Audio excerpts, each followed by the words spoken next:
Welcome to Game Crunch, your weekly video game podcast. My name is Mike Anastasia, and with me today we got Brandon. Hello. And we're here talking about games and things. Yep. So, definitely lots of games. Mm-hmm. Because we got Summer Games Fest. About time, because I feel like the news has been like drip feed for a little bit now, and now it's just like, here's everything. So, and it seems like there's a lot of things to talk about on that front. All right. So you ready to get into it?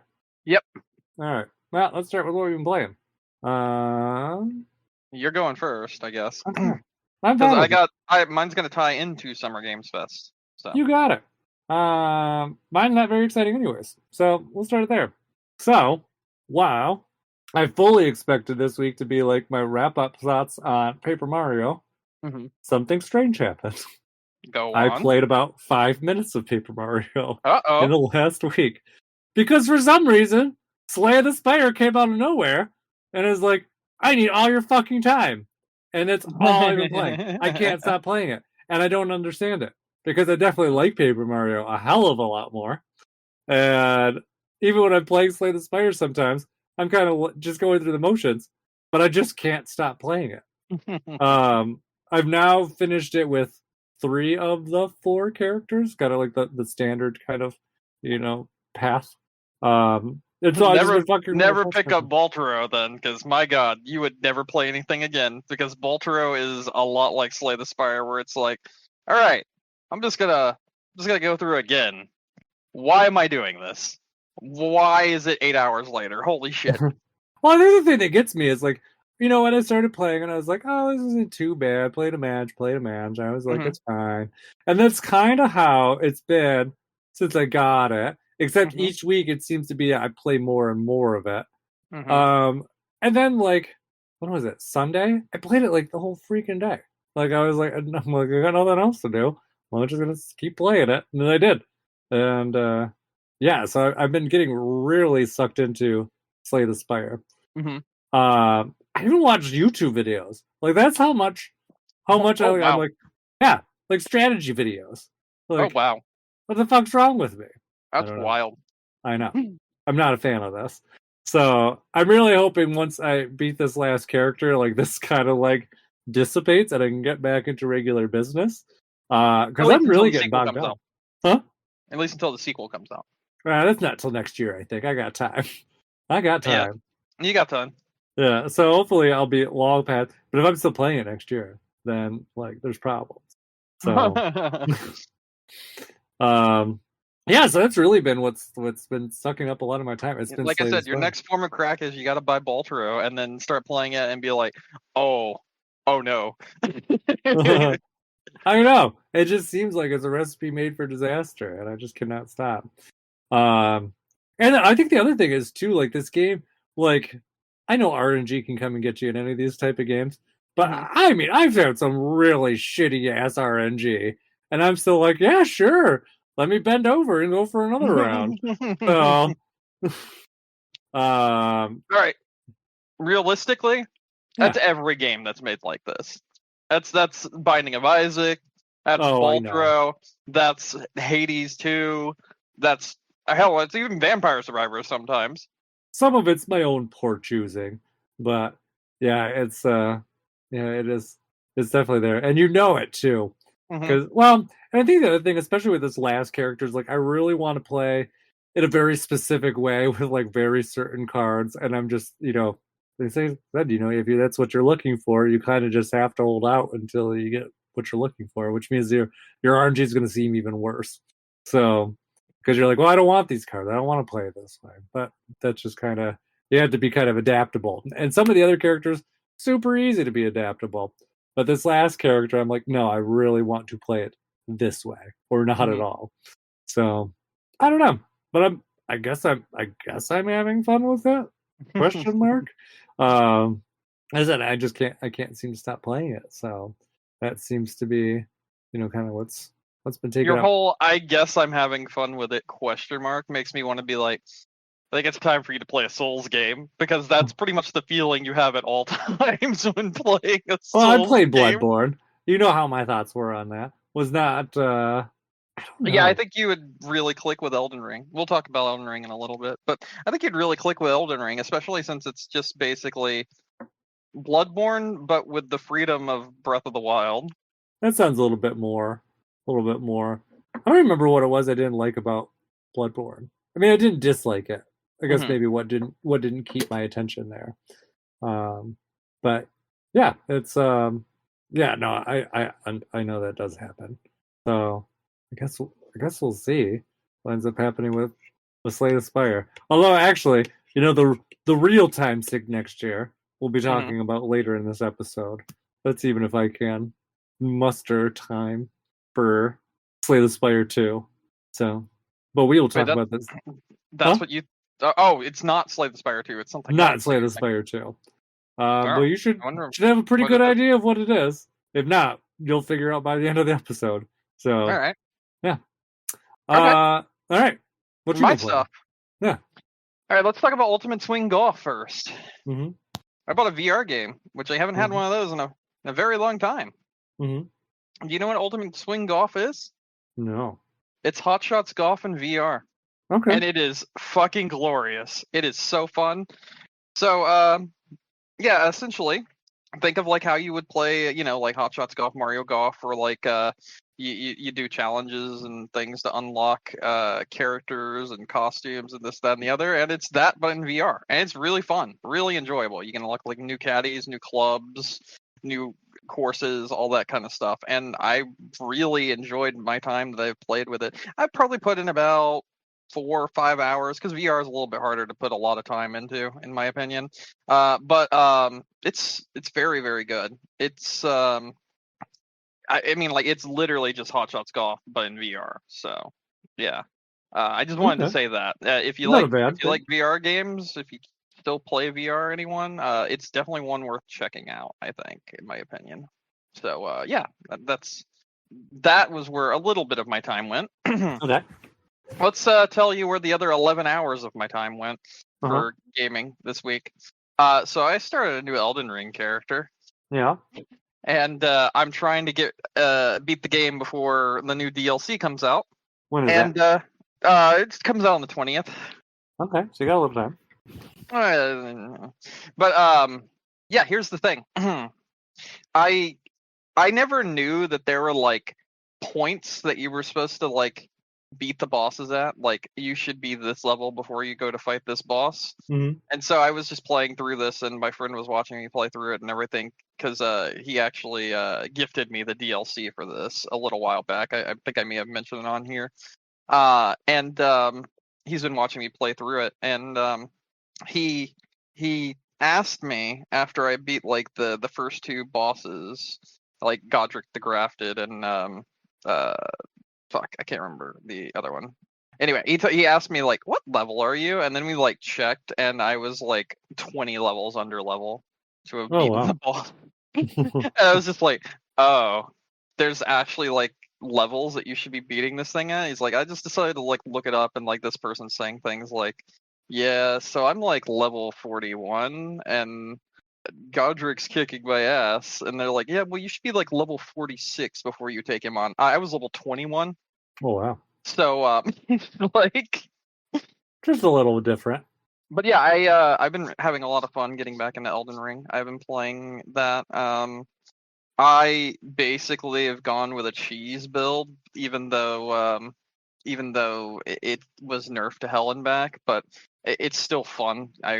Which is Moonveil, which everyone's gonna be mad at me for saying that, but I've been using a samurai build with Moonveil and Godric's Greatsword, not Godric's Greatsword, Kyrion's Greatsword, and like arrow and is it Graven Staff? I don't remember what the fuck it is, but it's one of the staffs that you get from the scholars. And yeah, pretty much been using magic for far away cast on enemies and getting them to come to me, and then using my katana, hit it like 4 or 5 times, and then proc bleed on it and just go to town. It's making the game fairly easy. And that's not the way I played like the game the first 5 hours, but I decided to spec into this because normally I'm like, I don't want to play anything that's like easy mode, more or less. But I was like, yeah, let's see what it's like. See if it's actually fun. And it is a lot of fun. You can do like a lot of cool maneuvers and shit using this build. And yeah, I just got the second half of the medallion, and I'm about to like go up the great elevator to the second half of the game essentially. And yeah, I'm making good time. I'm only like 18 hours in, and I'm already about to go to the like second half of the games essentially. So I've been having a lot of fun playing this.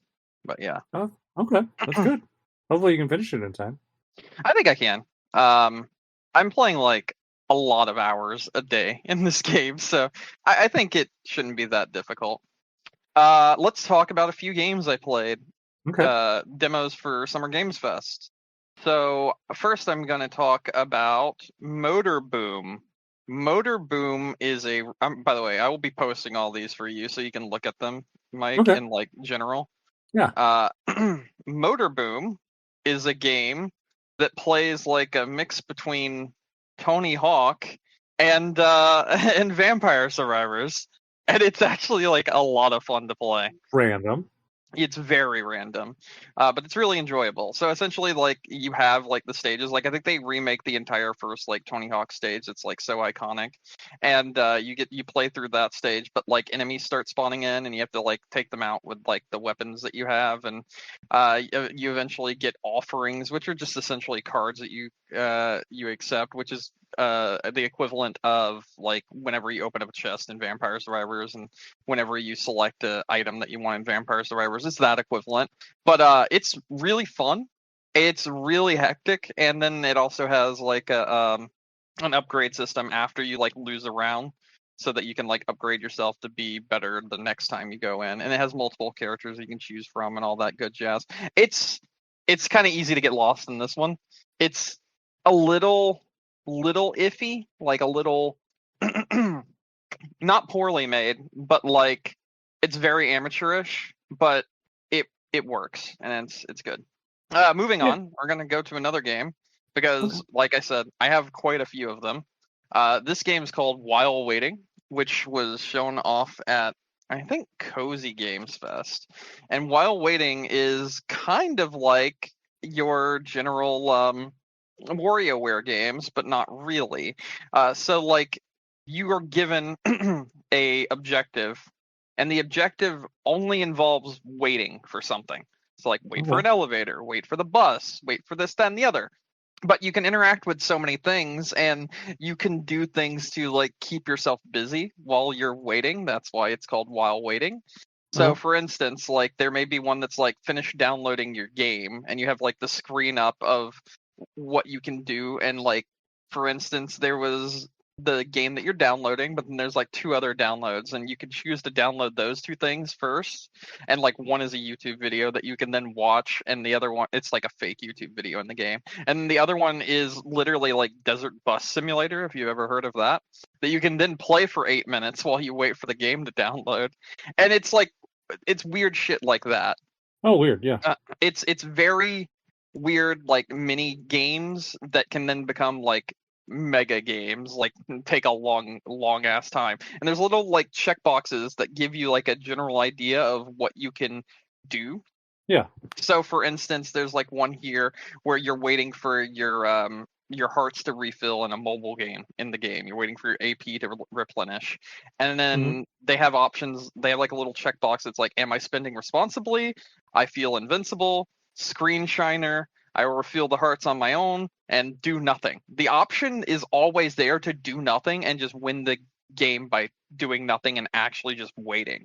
That's Oh. one of the like really convenient kind of silly options. But you have all these other options that are like kind of cryptic, and you just kind of tap around, move around, do different things on the game, and try to figure out how you can unlock those other options and pass those other options. You get like a little sticker thing for each one of the ones you complete. So for instance, there's one called Screen Shiner.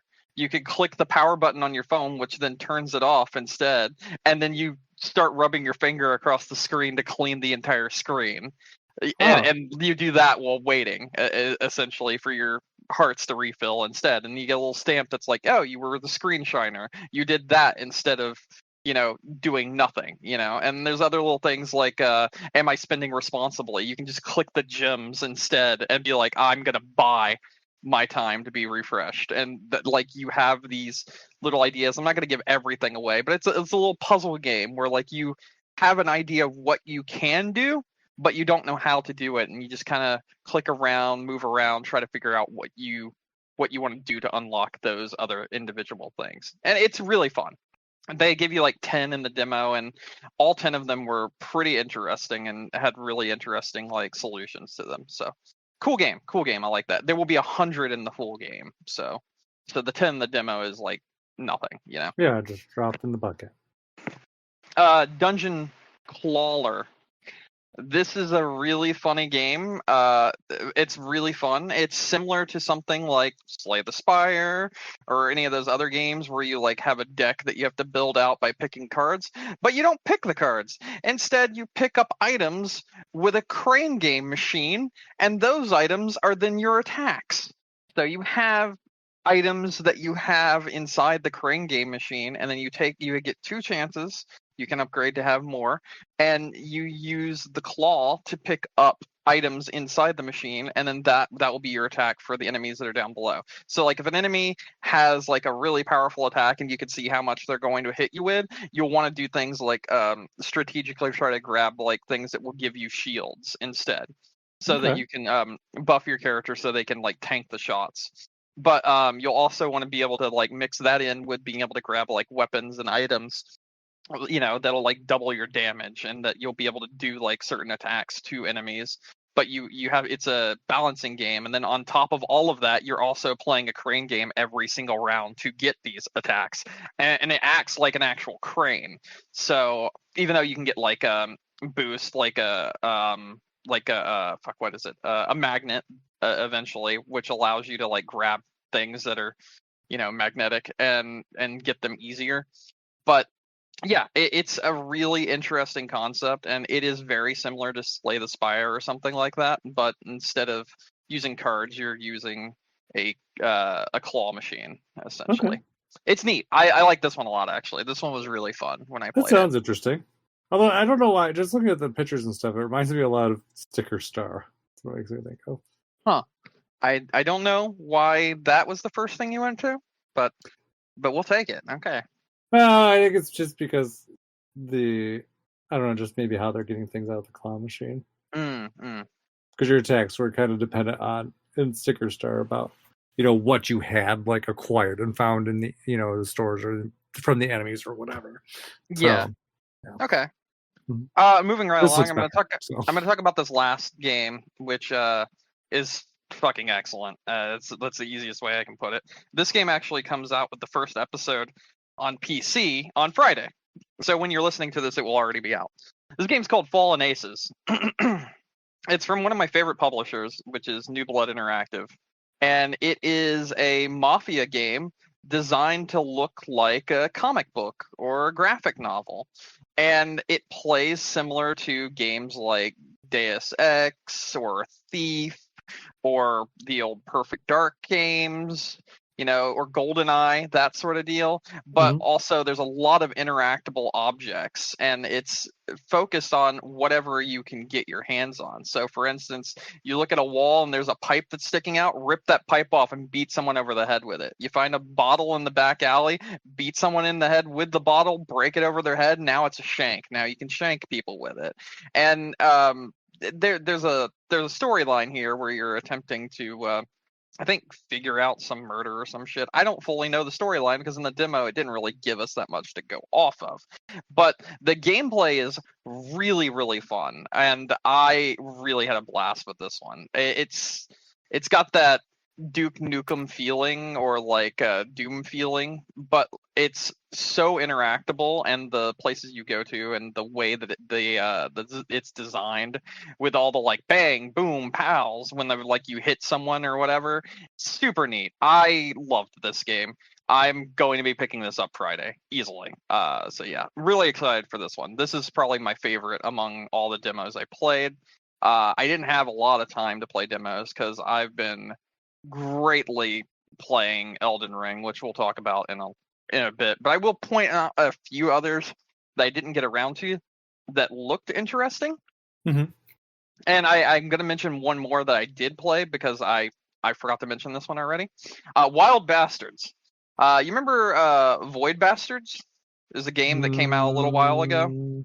The name sounds familiar. I couldn't pull it out of a lineup Okay, in my well, head. this is made by the same people, and it's like essentially the same kind of game, but with a Wild West theme instead of a space theme. And it still has a space theme because you're space outlaws, but it also has like this very Western vibe to it. Very fun game. This one's one to keep an eye on for whenever it does release. Wild Bastards was really enjoyable. Okay, but moving on. Here's a few that I didn't get to play that I've seen other people play, Uh-huh. or that I've seen like videos of, that sort of thing, or that I watched that showed up on Summer Games Fest or any of the other live streams. So we're gonna first start with this Devolver Digital game, which I'm pretty convinced is a horror game, but I haven't gone far and I haven't like played it myself, and also I haven't watched anyone play it. I just saw the trailer and I just saw a few things about it. This game is called Crush House. And in this game, you essentially are the cameraman who shoots the TV show, one of those like really, you know, just garbage reality TV shows Okay. where you have like people that are like, oh, our viewer base really likes fish, but they also like Steve and Jesse being together, and then like your job as the cameraman is to like first, you know, give them the roles like, hey, Steve, Jesse, they want you together. We need to catch you guys making out somewhere on the balcony, but you also need to be like by a pond of fish because that'll make our ratings go up because we have a lot of viewers that really like fish. So you get that whole thing set up, and then you do that, and you can change the way each thing interacts based on how your viewers feel about the show currently. And you are like essentially just the cameraman for a really shitty reality TV show. But I'm pretty sure this is a horror game also because there's a lot of images, and also there were a lot of fast cuts in the trailer that showed like someone going underground at night and like finding this like really abandoned place that was being run by like a brain in a jar, and trying to figure out what was actually going on with this reality TV show and why we are like being confined here and being made to continuously do what people want us to do and whatnot. And it feels really like there's something else here, but I don't know what it is yet. So, and it's made by Devolver Digital, so I don't think it's just going to be your normal average game. You know what I mean? Yeah. But yeah, I think this is a horror game. I'm not 100% sure, but it is very, very weird. So there's that. A few others I'd like to mention. There is finally a demo for Metal Slug Tactics. I didn't know that because the demo came out yesterday and I was not able to actually play any games yesterday. But Metal Slug Tactics, which we saw on the like Switch Direct in 2020, you remember that game where it's a top-down like tactics game similar to like Fire Emblem, but with the Metal Slug universe? Yeah. Yeah, there's a demo for that. So the game is actually exists now in some form that you can play. So I'm like really excited to dive into that one in a little bit and check that out. I Am Your Beast looks fucking cool, and every single thing I have seen from it is like awesome, but I've not got to play it myself yet. I Am Your Beast is this game where you start at one end of the level and your mission is to get to the other end of the level. And the way you do that is like you're like a super really good assassin, and you just try to like chain together all these things where you can like climb up trees and throw knives at people and sneak up behind them and like choke them out and like grab their gun and then use their gun to shoot someone that's across the way and combo all that shit together. And essentially the game is like John Wick the game, where you are Okay. just a crazy assassin where you have, and everything's like a one-hit kill including on you, I believe. Or maybe the kills on you is you have a certain amount of times you can get hit before you die, but the one hit kills are on the enemies essentially, from everything I've seen. And yeah, it's very stylized, it's really fast and frenetic, and it looks like it'd be really fun. It plays similar to like Super Hot, but not like with the time slowing mechanic, more like with there's a bunch of people laid out in an area find the best path to kill all of them the fastest that you can, and then get out of there. You know what I'm saying? Because each round of Super Hot is like essentially a puzzle in and of itself, where you have to figure out the best way to get from point A to point B and finish that level. And that's what they have here for I Am Your Beast as well. And this game looks super fucking cool. It has a very comic cartoony aesthetic as well, something similar to like 13, which was an old PlayStation game. And yeah, it looks really, really good. So there's that. That looks not bad. Oh, does it? Art styles that one a couple of games ago was so much Fallen nicer. Aces. Yeah, Fallen Aces. Yeah, that one's incredible. I think Yep. the art style on that game's phenomenal. This was not bad too, but I'm just saying, like, that one was real good. Yeah. I think I'm gonna leave it there because that's the games I have played and the games that I want to play. There was another thing though that I will say, because this one was surprisingly really good, but I don't see these kinds of games coming to console, but maybe they will. So there's been a huge resurgence in hidden object games on PC. Like, oh, really? a huge resurgence in hidden object games. But like the hidden object games that I've been seeing a lot lately have like massively huge maps that have like multiple floors and everything, and there's like a plot behind them that that makes it so on top of, like, you know, finding the hidden object, there's like a story combined with it. And like then the story is here. I'm gonna actually send you the picture because I accidentally sent the game to you twice. But like, yeah, oh damn it, I didn't paste the right one. So that, like, that's one of the smaller ones. But like, look at this. Look how fucking massive this is. And that's like 3 whole floors. So you have to like turn off the walls in each individual floor so you can like look through everything, and you can like zoom in really close to find the objects. And this one's plot revolves around like a goddess trying to help people so that they can get back their powers that they lost. And they essentially open up like a scam business, and it's really funny, all the shit that they have to do.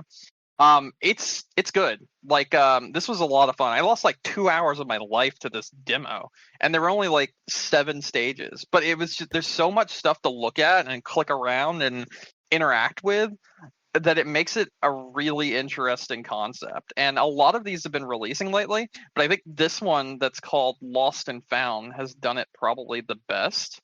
And it's really weird to see things like this make like a comeback, because I feel like hidden object games are like you don't see these anymore unless you see, like, you know, in the grab bin at like a Walmart or something, and still on like CD. But like this stuff is actually entertaining, and it's very weird the way it's put together. I don't know, it's good. I like this one a lot. Yeah, I mean, fuck this game. I never play it, but it looks really good. So there's a lot going on here. But it looks like, I mean, it looks like quality wise, like a really good search. It reminds me a lot of like those Where's Waldo books, like, you know. Yeah, definitely. But like everything's interactable, so it's not just like stationary, and that's what I liked about it. Because like you'd click on things, and sometimes when you'd click on things, it would cause other things to happen that would then be like ways to solve wherever this hidden object is that you're looking for. So it wasn't just like, oh, look in the thing and there's the thing, you found the thing. Sometimes you'd have to like click around and like interact with different people to have things happen to them.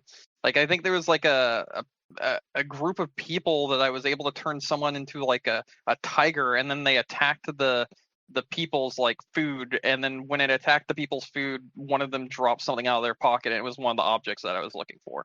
So like it's very interactable, and it encourages you to solve the puzzles by interacting with everything. So Neat. Yeah, it's cool. I like the idea of this one a lot. I think that's really all I have to say about the demos. But I mean, like I said, if you're interested in any of those, my favorite one is Fallen Aces, and that's the one you said was had like the best art style. Oh yeah, it's fantastic. Yeah. And that one does release on Friday, so something worth checking out if you have a PC or a Steam Deck or something like that. Yes, in that vicinity. All right, ready to move on to all the news? Yeah, there's a shit ton of news. Yeah, a lot of news. There's a lot of news. All right, so Summer Games Fest, which is fake E3 as I like to call it, was this last week, and I think quite a few interesting things were announced. We're going to go over a lot of them, but we're going to quickly glance over some things. But there's some things I want to talk more about. So I guess let's get into it then. Okay. So Summer Games Fest started with a pretty big and weird announcement. And I'm surprised this wasn't at the PlayStation conference instead. We started Summer Games Fest by announcing LEGO Horizon Adventures, which is Horizon Zero Dawn Legoified. This one was weird. And yeah, who saw this coming? Yeah, we saw this coming because this has been leaked for a little while, but to actually see it and to see the way it is, well, first of all, I think this looks really good. I actually think this will be really fun to play. Second of all, I find it really odd that they're pushing Horizon so hard, and we talked about this all last week too. If you remember, also why this is on Nintendo Switch. That's the really weird part right there. I was thinking about it after this announcement, and it sounds weird initially, but then once you think about it, you're like, oh yeah, no, that makes sense. Because probably what happened was Sony's like, hey, what about LEGO Horizon? We really think this would be a fun thing. And Warner Brothers or whoever has the license now is probably like, yeah, sure, we'll do it. And Sony's probably like, yeah, we want it for PlayStation 5. And then they were like, yeah, but it has to be on something else. That is not enough. Yeah. Because it's not even like PlayStation 4 and 5. It's just PlayStation 5. It's only PS5, which makes even less sense because, yeah. And they've been holding out on making this PS5 only for all this time. And then this one gets PS5 only. Yeah. Yeah. But yeah, they had to be like, we'll never make money if it's just a PS5 game. And they were like, we're not putting it on Xbox. It's not happening. Yeah, so they were like, how about the Switch? And they're like, okay. Yeah, fuck it. Yeah. So all of these are coming day and date to Nintendo Switch, PS5, and PC. So that's pretty wild. And I actually, like I said, I think this one looks really good. It reminds me of like the top-down aesthetic you would have for like Skylanders or those sort of games, but with Horizon Zero Dawn, and I think it looks fun. So there you go. Moving on, Harry Potter Quidditch Champions was announced. I think this is a free-to-play game, if I'm not mistaken, but I'm not 100% sure. Oh no, it says it's available through PlayStation Plus on day one. Yeah, I see that. So maybe not? Maybe not. Let me check on Steam. I mean, I don't know. Anyway, it doesn't matter. Anyways. This is a multiplayer Quidditch game in the Harry Potter universe, and it looked all right. It looked fine. Okay. So, it's whatever. Next, I do want to talk about Cuff Bus, though. This game looks awesome. I was just reading the description. I'm like, let me watch this trailer. This actually looks interesting. Yeah, so Cuff Bus is a game where you break out of jail as little koalas, essentially. And it looks like a lot of fun, to be honest. Yeah, it looks like it's pretty chaotic. Okay, they just blew up a toilet and then went down a secret passage. Yeah, right? It's got all the like makings of something like oh god, what was the one where they escaped from prison? What is the fucking movie? Is it Shawshank Redemption? Yeah, that's Prison Escape movie. Yeah. Shawshank. That it's got like those kind of makings, that sort of deal going on, because you got the spoons to dig out, the thing behind a wall, blowing up the toilet, going down into the what do you call it, the sewers, and getting out through there. This is really silly though. Like, I mean, for instance, literally it ends with like two koalas on a beach somewhere smoking weed. So like, I mean, it's fucking really silly and weird. Yeah, it looks like actually very chaotic and fun. I like that. That looks good. Next, something for you. Civilization 7 was announced. Yeah, the game that I told you would suck all my time away. Yeah, that makes sense. Yeah, that makes sense. Interestingly, also announced for Switch. Strangely. Yeah, it's coming to consoles at the same time as PC, which is a first. So that's actually kind of crazy. Yeah. So it'll be interesting to see. I wish they showed off. I know they always do this dumb Civilization like kind of release schedule thing, but I wish they showed off more than just the CGI. So that's the thing. They straight up said we're going to have like a full on deep dive on August 20th. So Yeah. August 20th is when you get your deep dive and get to see like the actual game. This was just kind of like, hey, it's coming. It's gonna happen. It's coming. Yeah. So Let's say I'm sure it'll be good. I'm excited. I'm super excited actually. It's coming out for consoles so soon. I honestly, I mean, it is a lot of fun on PC, but I do actually really enjoy it on console. I mean, I'm more console based, but I mean, I guess it did well enough. enough on console that they're releasing it day and date with console and PC. So I mean, Yeah, that's cool. This is a first. So they did yeah. that. They released all the DLC and everything for it on the consoles as well. So I think they did a really good job with it. Honestly, I think it runs really well on Switch considering how much of a down spec it is. But yeah, it's pretty nice. So, anyways, yeah, moving on. Moving on, Street Fighter 6 had their next group of characters announced, and fucking 4 of them are from King of Fatal Fury, and yeah, that's really weird that we've got like a huge crossover with Terry, Mai, and Elena. But then we had our one Street Fighter character announced for the next DLC, which is M. Bison coming back. So that's kind of cool. I just thought it was weird that it's like, hey, how about Fatal Fury characters? And it's like, sure, why not? Sure. I guess. Well, yeah, exactly. Why not? I almost feel like they're just giving up on the series and just being like, hey, let's put them in a better game. Yeah. Dragon Ball Sparking Zero was announced after this. We got to see some more gameplay from it, and I mean, this game looks great if you're a Dragon Ball fan. These fighting games are also always really fun. This is essentially a sequel to Budokai Tenkaichi, which is one of the most beloved fighting game, like anime fighting games that they've made. So, you know, that's kind of cool.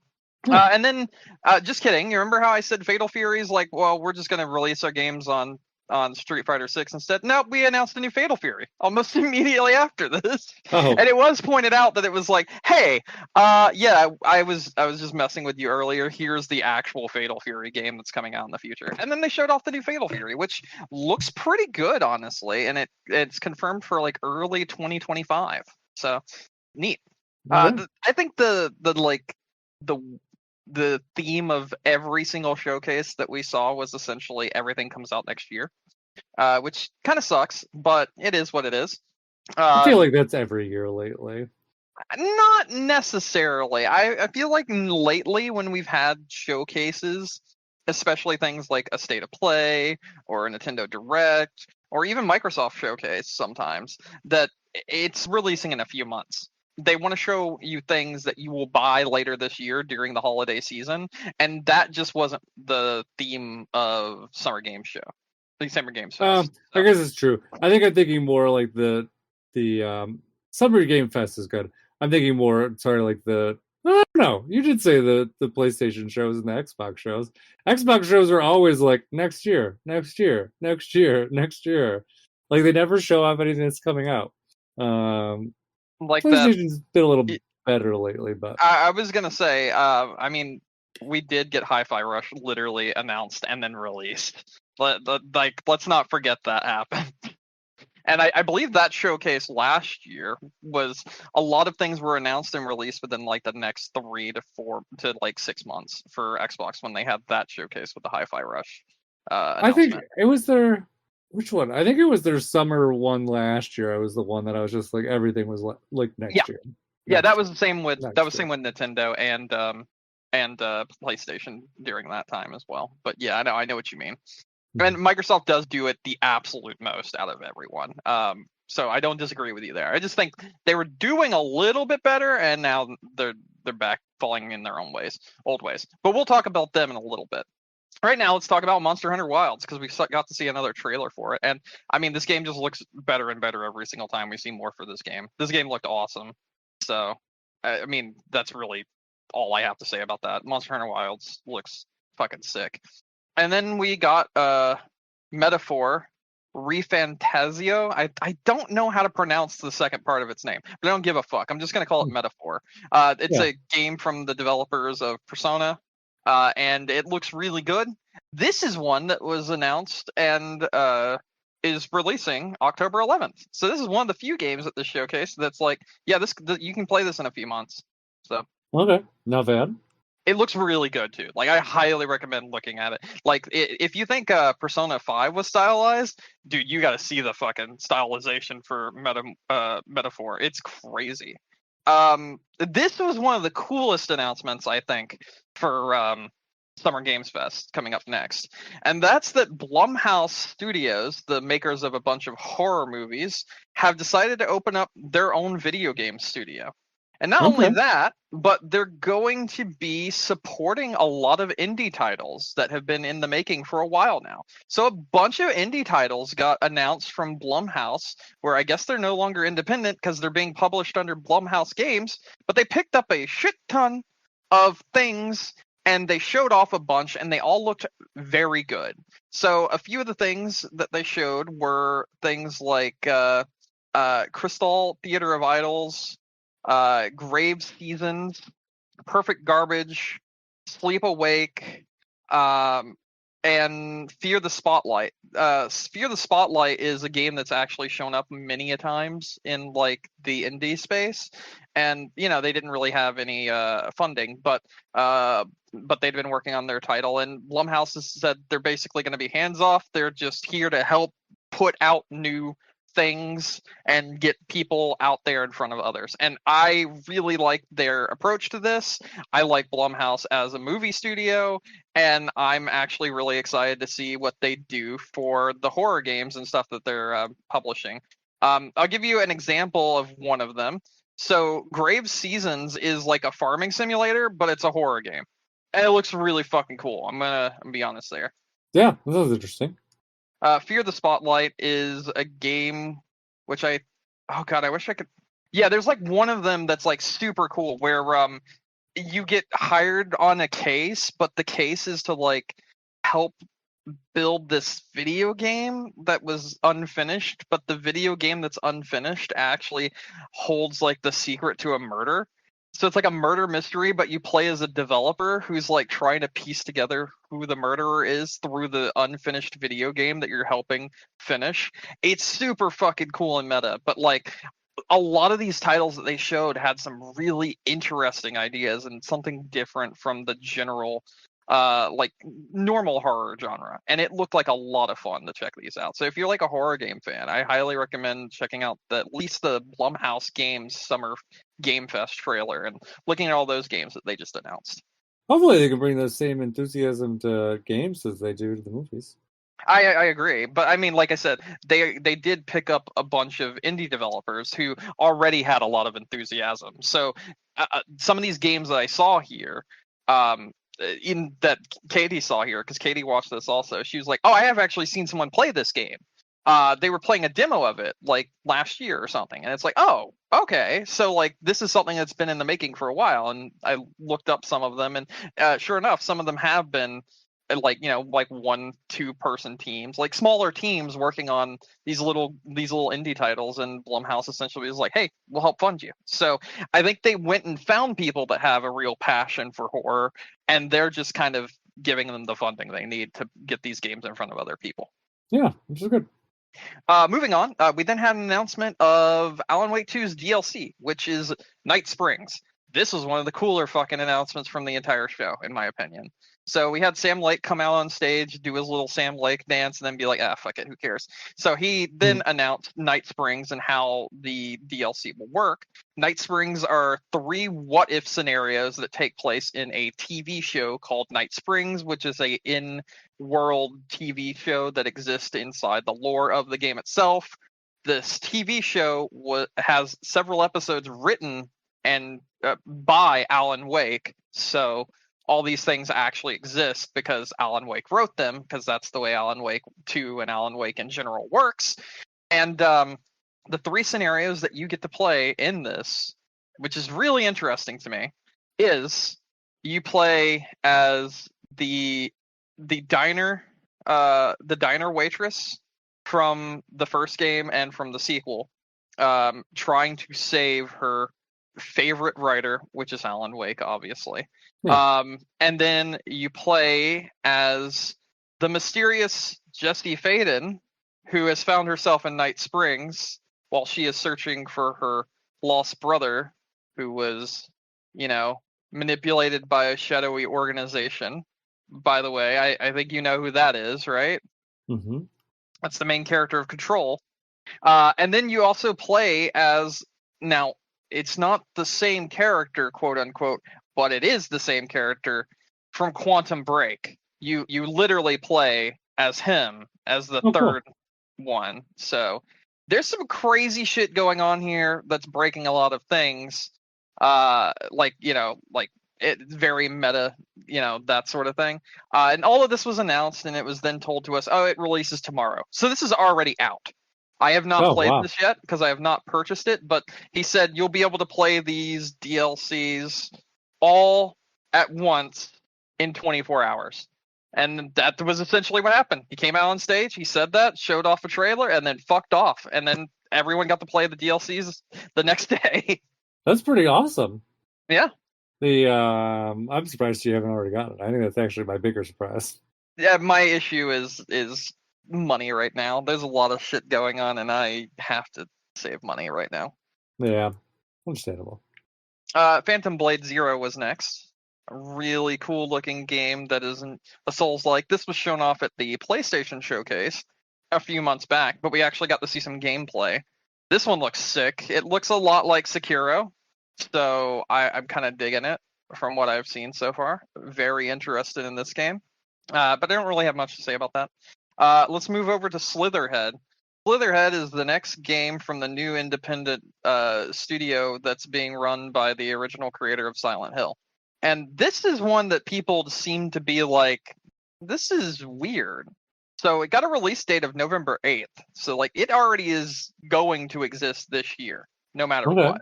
But this game looked very unpolished, very much like a mess. Like the actual combat, I don't think looks that good. It looks very jank. It looks very stiff. It looks like it would not work very well, in my opinion. It looks like if a Souls-like and Silent Hill's like combat was combined together, and it was even more stiff. And I didn't particularly like vibe with this one. It looks very not okay. But I'm hoping I'm wrong, because there's like lots of really neat ideas here. Like you can jump between bodies and you use that to like get around. So like you could jump into another person's body by like sending your soul essentially into it, and then you control them instead. And Okay. you have like the ability to like regenerate arms and stuff. So like you could be like fighting and you get like your arm cut off, and you can like grab it in the air and like pull it back into you and regen it. But then it Mm-hmm. had really weird shit that didn't seem like it would fit in like a horror themed game. Like you could make a blood fucking minigun appear using your own blood and then shoot them with like blood bullets. And I was just like, that looks really stupid. So Yeah, it sounds yeah, strange. I don't know. I mean, we'll have to see how it is in the end, but I really don't know about this one. This one doesn't look that great in my opinion. Okay. So yeah. Dune then had an MMO announcement, which is fucking weird to me. But Yeah. like we didn't really see any gameplay whatsoever. It was essentially just the opening trailer for the whatever the game is going to be. Then we Okay. got a really cool announcement of Mighty Morphin Power Rangers Rita's Rewind, which is a beat 'em up Power Rangers game using the same engine that they used for the Teenage Mutant Ninja Turtles beat 'em up game that we got a few years back. And it looks really fucking good, to be completely honest. It Yeah, looks I really skipped good. ahead and looked at the trailers, and I was like, "This looks real good." Um, yeah, and then you get to go into swords too, and you Yep. get to be like first person sword fighting. Yeah, hmm that's really cool looking. I was very happy with that. Yeah, this one I think looks like one of the better ones that was shown off at Summer Games Fest. This one's really fun looking. So Yeah, yeah, it looks really good. I believe this is called Curran. I don't exactly know how to pronounce this. I fucked it up multiple times. But this is a game about climbing a mountain. Mm-hmm. I mean, we didn't really get much about it, but like apparently the way they're designing this game is to make it feel like you're actually having to climb the mountain, like you're having to do this, that, and the other. All the difficulty of setting up all the equipment and all the moments of like I could die and lose everything. So I'm not really interested in this one, to be honest. It is very stylish and it looks really interesting, but like I don't think this is something for me. I might be That's fair. wrong. We'll see how it is though. Yeah. But next was Wonder Stop. Wonder Stop is a really cool game made by the people that made Gone Home and fucking the Stanley Parable. So if you like the Stanley Parable and you like weird shit, this didn't have any of it until the very end of the trailer, where your characters like fighting themselves like I don't need to. This is my home. This is where I'm staying. This is where I'm staying. This is where I'm staying. I don't need to be out there. I don't need to be out there. And she like essentially has like a panic attack. Like there's something going on and she needs to be somewhere else and she needs to move on. And we don't really see enough here to make it appear like anything other than like a cozy simulator where like you go and give tea to people and like craft recipes and stuff like that. But there's definitely something more sinister here, and I don't know what it is. But since it's from the Stanley Parable people, I know something fucked up is going on, and we'll probably find out as the game gets closer to release. Oh, I'm sure. We had Sonic and Shadow Generations, which is Sonic Generations remade with some new stages revolving around Shadow as a playable character now. Mm-hmm. Valorant was then announced for consoles, which is really funny to me because if you remember Concord and how we saw that game and whatnot, it looks kind of like Overwatch and Valorant. And then they were like, oh yeah, well Valorant's free to play and it's coming to consoles. And it's like, oh okay, well then any fucking hero shooter that would be coming out that's going to charge you $40 doesn't matter anymore because people are just going to play Valorant for free instead. So that was neat. They also announced that there will be no crossplay between PC and console. However, any items you have on your PC version, if you log in with it on console, they will be carried over. So there is cross progression between the battle pass as well as any skins you've purchased on PC that will come over to the console version if you play it on consoles. Okay. So that's neat. Yeah. Hyperlight Breaker, which is a 3D version sequel of Hyperlight Drifter, if you ever played that, was then announced. We then were shown Black Force Hawk Ops, which is a remake of a game from like the early 2000s. I believe the multiplayer is already out and it released that day, and there's a single player remake that's coming, and the single player campaign actually looked fairly good and very well polished from it. So there's that. Neva is another game from the creators of Grease. I called it Gris before because I didn't know how it was pronounced, but they pronounced it Grease, so I'm going to say Grease now. I always thought it was Grist too. Yeah, exactly. So I mean that's the first time I've heard anyone actually say the name. So yeah, this looked really good. If you've played Gris, whatever, then you kind of know what you're in for here. It's very artsy. It's very emotional. It looks really interesting. Black Myth Wukong is a game coming out August 20th, which is very, very soon, which is a highly looked forward to Souls-like that has been in development for like 5 years now, I believe. And it looked awesome when they showed it off. And then Capcom announced that July 19th, the Kunitsugami Path of the Goddess game, which is part character action, part Pikmin, will be coming out on Game Pass and in other such places. So yeah, that was a lot for Summer Games Fest, and that's the worst of the two that we're going to talk about. I think there's a lot that they had here, but not a lot of people liked it. In fact, this was considered to be the worst Summer Games Fest that they've had yet by pretty much everyone. Yes, because a lot of it just felt like filler. Like we already knew about some of these games that were announced, and then the other things were like, okay, so we're seeing our like 6th hero shooter, we're seeing like 6 Souls likes in this, we're seeing like things that are releasing next year. There weren't many things that wowed people, essentially. Like think about like Summer Games Fest in the past where we had like way bigger announcements. So like I'll give you an example. Summer Games Fest 2023. I believe that ended um uh with Final Fantasy. Let me double check. So yeah, like Summer Games Fest 2023 was like new Prince of Persia, Spider-Man 2's release date, Mortal Kombat 1, Alan Wake 2 and its release date, Like a Dragon Gaiden, Power World, Final Fantasy 7 Ever Crisis, Baldur's Gate 3 new characters and stuff, the Twisted Metal TV show, Eliza P. demo, Nicolas Cage is in Dead by Daylight. I'm seeing if this one is the one that ended with what I think it was. Yeah, Final Fantasy Rebirth had an announcement at last year's Summer Games Fest. So like that is insane compared to what we got like this year. You know what I'm saying? Yeah. So yeah, I didn't necessarily care for it, but I'd say it was like a C. You know, it wasn't terrible, but most people were like F. Like this was garbage. Is what a lot of people felt for this year's Summer Games Fest. Yeah, let's talk about Xbox now for a second. Okay. Yeah, there's a lot going on there too. Because I actually think this is the better showing out of everything. Oh yeah, I think this is a good show. So Call of Duty Black Ops 6 was shown off. I think this actually looks really good. They also then had a presentation afterwards where they showed some of the multiplayer, some of the new stuff like a omnidirectional movement system where you essentially can dive like your Max Payne, but in Call of Duty, and it looked really fucking cool. You could sprint in every single direction, including backwards.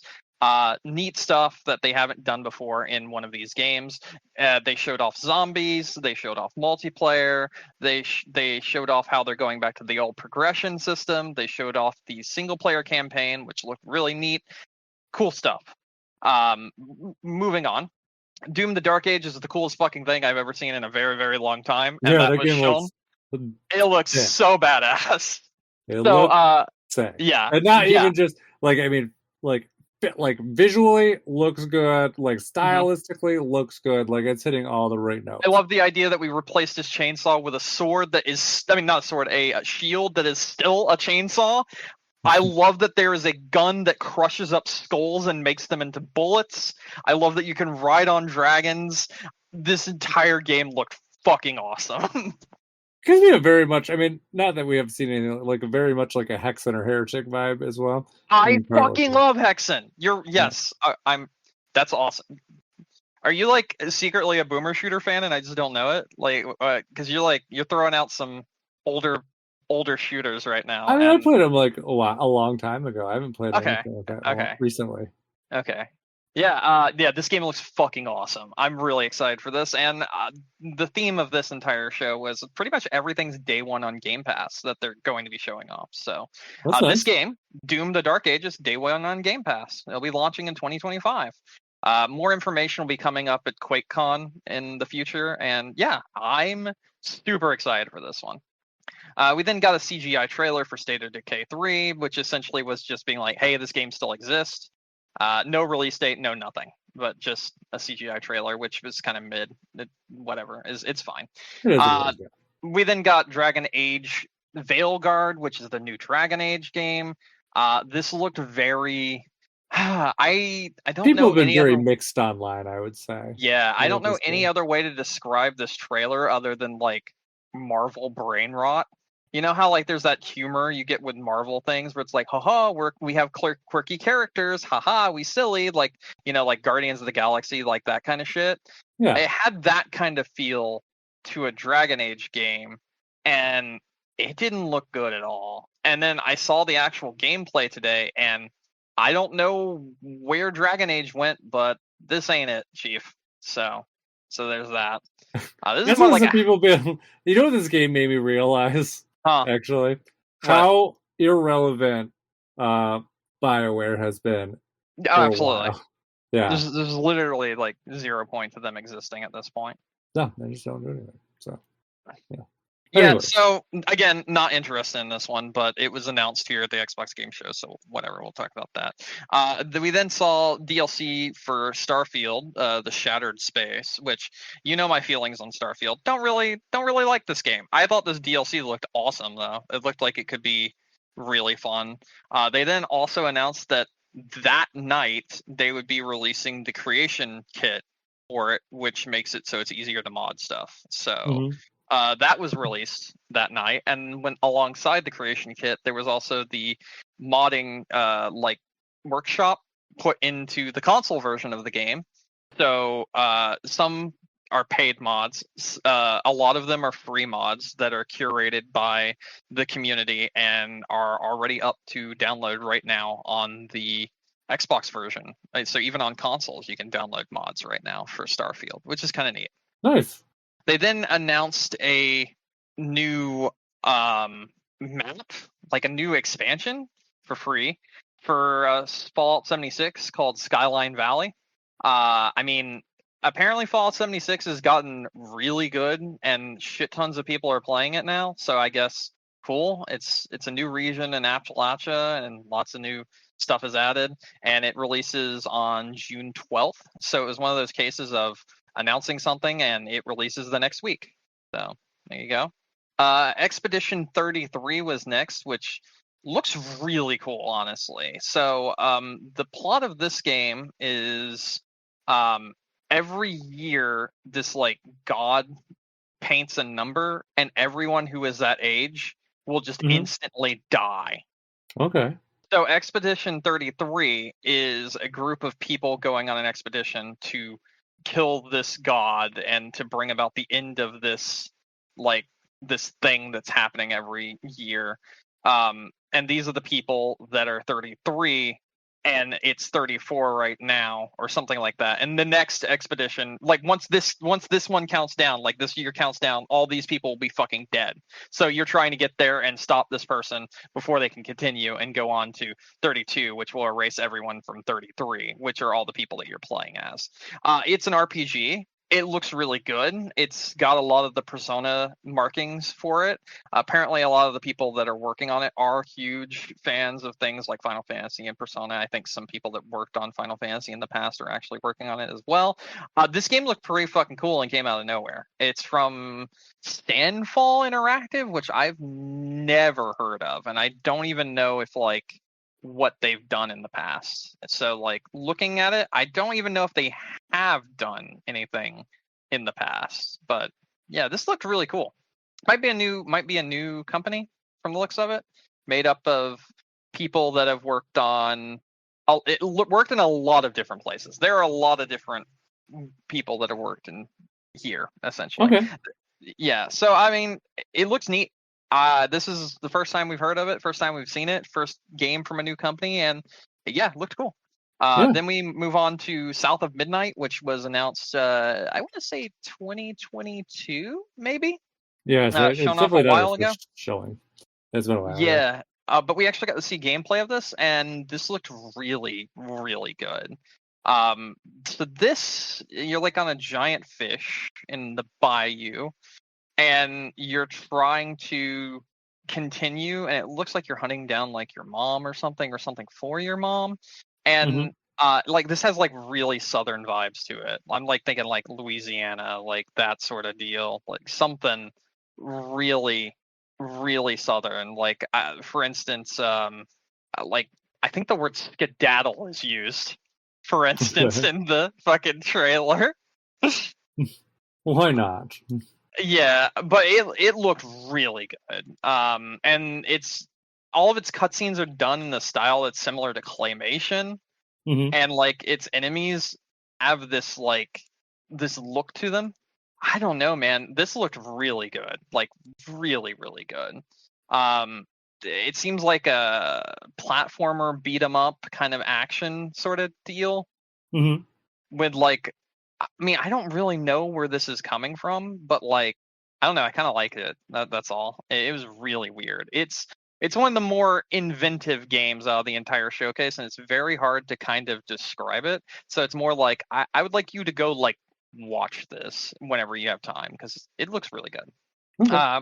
Moving on from that, World of Warcraft showed its new expansion, which was, I mean, yeah, I guess if you like World of Warcraft, there you go. There's that. That comes out on August 26th, so that's also releasing very soon. We then saw Metal Gear Solid Delta Snake Eater, which appears to, at least from the trailer and at least from the multiple shots that we saw, this looks like a 1-to-1 remake of Snake Eater, which is pretty good. So I hope that is the case. Yeah, hopefully. Because yeah, if it is the case, then that's awesome. Because I mean, Snake Eater is one of the best Metal Gear Solid games. That Hmm. hands down. That's just the long and short of it. There is no question. Yeah.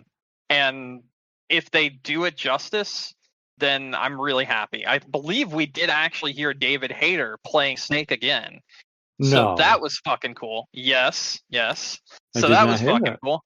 Yeah, that's awesome. I mean, you know, he has that voice, and it had to be him. And if it isn't him, it's a really, really, really good like Sounded like. impersonator. Yeah, but I think it's actually him, if I had to guess. So, let me just check and see if it's been confirmed.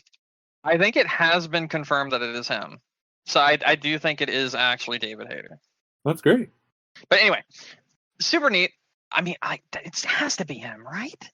It doesn't look like he's confirming it, but it has to be him.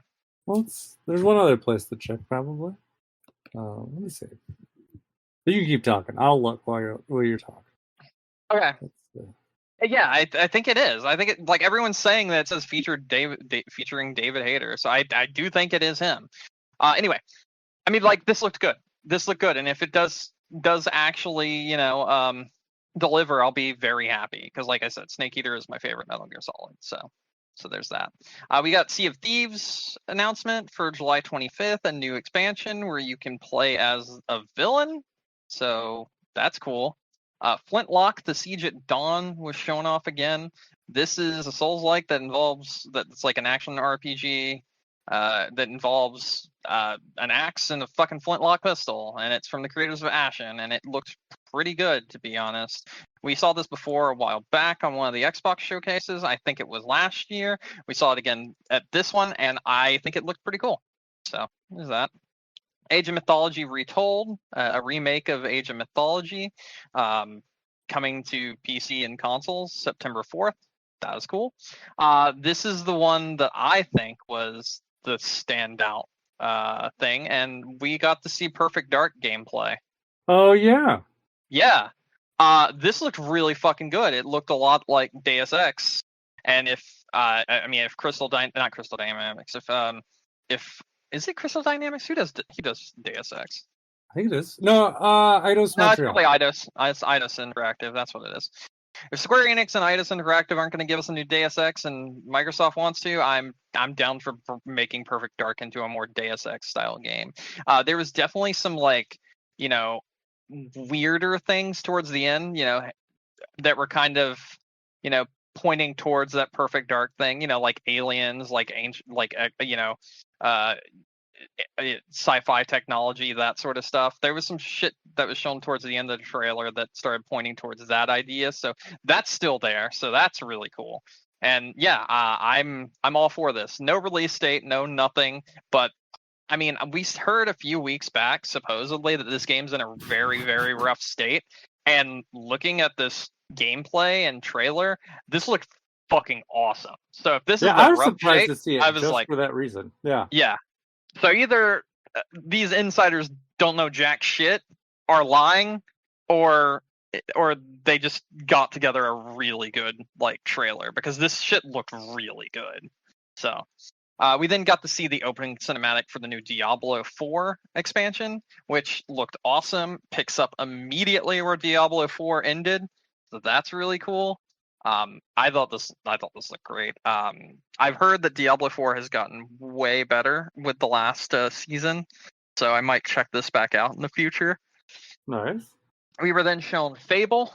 Again, no release date, but we got to see another trailer of Fable and also some in-game footage, apparently. At least that's what it told us on the screen.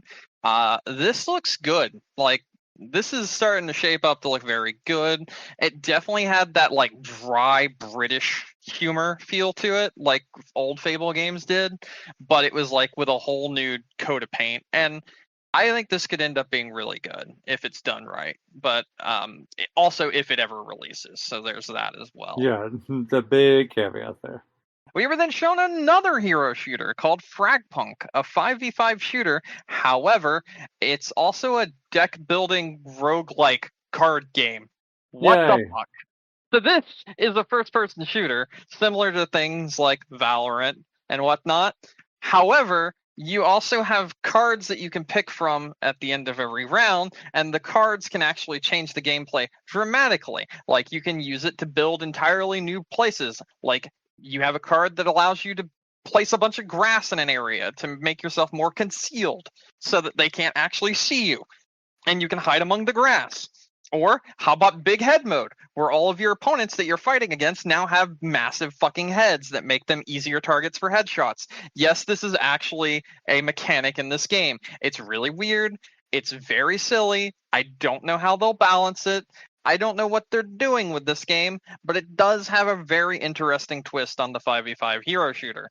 So we'll wait and see how this looks in the end, because the card game combat like added to it with like all the skills and abilities, it does seem like it could really change up the actual gameplay and make it more interesting, at least for a little bit. So we'll see what happens.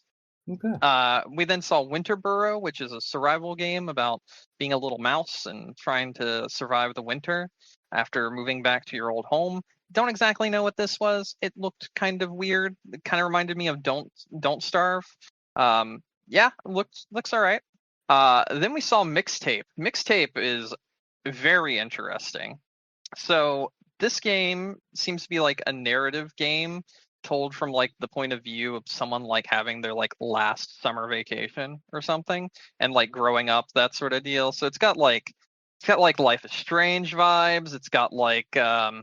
Uh it's got like Stranger Things vibes. It's got Oh, what a all these strange weird art kind of, style. yeah, and it has a very weird, like almost like puppet like art style to it. And it Very seems like like the claymation. Yeah. very claymation too, also. Yeah. But it's it looked really good. It looked like a better Life is Strange than Life is Strange. Yeah, no, I'm So I'm digging the vibe from this game. yeah, the Um, vibe's really nice. It also has like a kind of like watercolor thing. I don't know how exactly to explain it. And like all the characters like are moving at like half frame rate. So it really does go with that like, claymation style that we were talking about. I think it yeah. looks good. And also one of the bigger things about this, which I think is crazy, is they got like a shit ton of bands to do music for it. And I mean like well-known bands. We're talking Devo, we're talking Lush, we're talking Smashing Pumpkins. These are the people that are doing the soundtrack for this. Iggy Pop, Joy Division. These are the people doing the soundtrack for the game, and I feel like having that element on top of it really does lend it to being even more like narrative driven. When you can have like recognizable music or recognizable bands, I do think it does a lot for the game. And the fact that this is called Mixtape and it's leaning heavily into those bands and that music kind of genre that feels like a 90s movie, that sort of deal. It looks like it'll be really good. So I'm excited for this one actually. Also because we kind of a Stranger Things vibe too. Yeah, that's why I said Stranger Things, Life is Oh, Strange. I It has missed like that, I that guess. vibe to it. I Yeah. definitely heard Life is Strange. I missed Stranger And then I Things. said or Stranger Things Yeah. vibe, but that's fine. It's fine. But yeah, let's move on from that. Just that one looks really interesting. It's another one It of those does. very odd, came out of nowhere sort of games. Moving on, Microsoft Flight Simulator 2024 was shown off, and there's a shit ton of things you can do in it. They showed agriculture like planes where you can like, fly over and dump all the stuff on the crops and stuff, like crop dusting, that sort of deal. Uh-huh. Search and rescue, cargo transport, aerial firefighting. Showed like hot air balloons. Showed things like it's powered with AI, so it can be even more realistic to like what's currently going on in the world, like where buildings are located, weather, elements, that sort of thing. I think that use of AI is probably one of the best uses of AI you can have for one of these kind of simulator games, especially like, for instance, like a flight sim. So super neat, looked really cool. They're also using like Google Maps or like some kind of map. Like I think it's more advanced than Google Maps, but like to chart out everything in the world. So I think this looks really good. I mean, if you're a flight sim fan, this does just look like a better flight sim. So with a lot of interesting elements. So Yeah. there you go. We were then shown the next expansion for Elder Scrolls Online called Gold Road, which releases June 18th.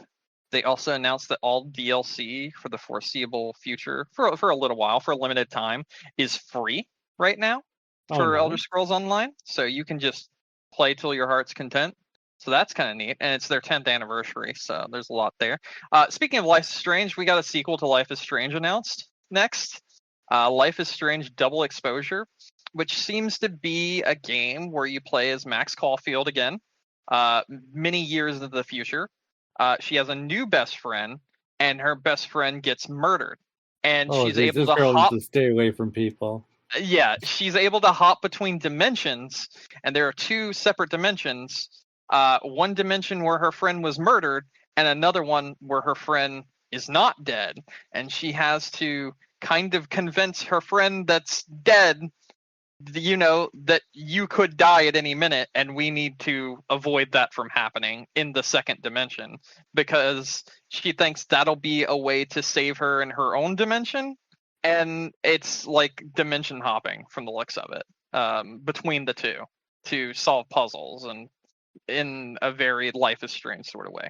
I think this looked kind of cool. I think every Life is Strange since the original has sucked massive balls. So seeing this one, I did get the vibes of the original. It did seem like it could be really good, and I hope that I am correct in assuming so. So this comes out October 19th, and it comes out this year in 2024. So it's coming sooner rather than later. Yeah, hopefully. Indiana Jones was then shown off for quite a while, actually. And to be honest, I think this looked really good. I've had zero interest in this game, but I think this looked really fun.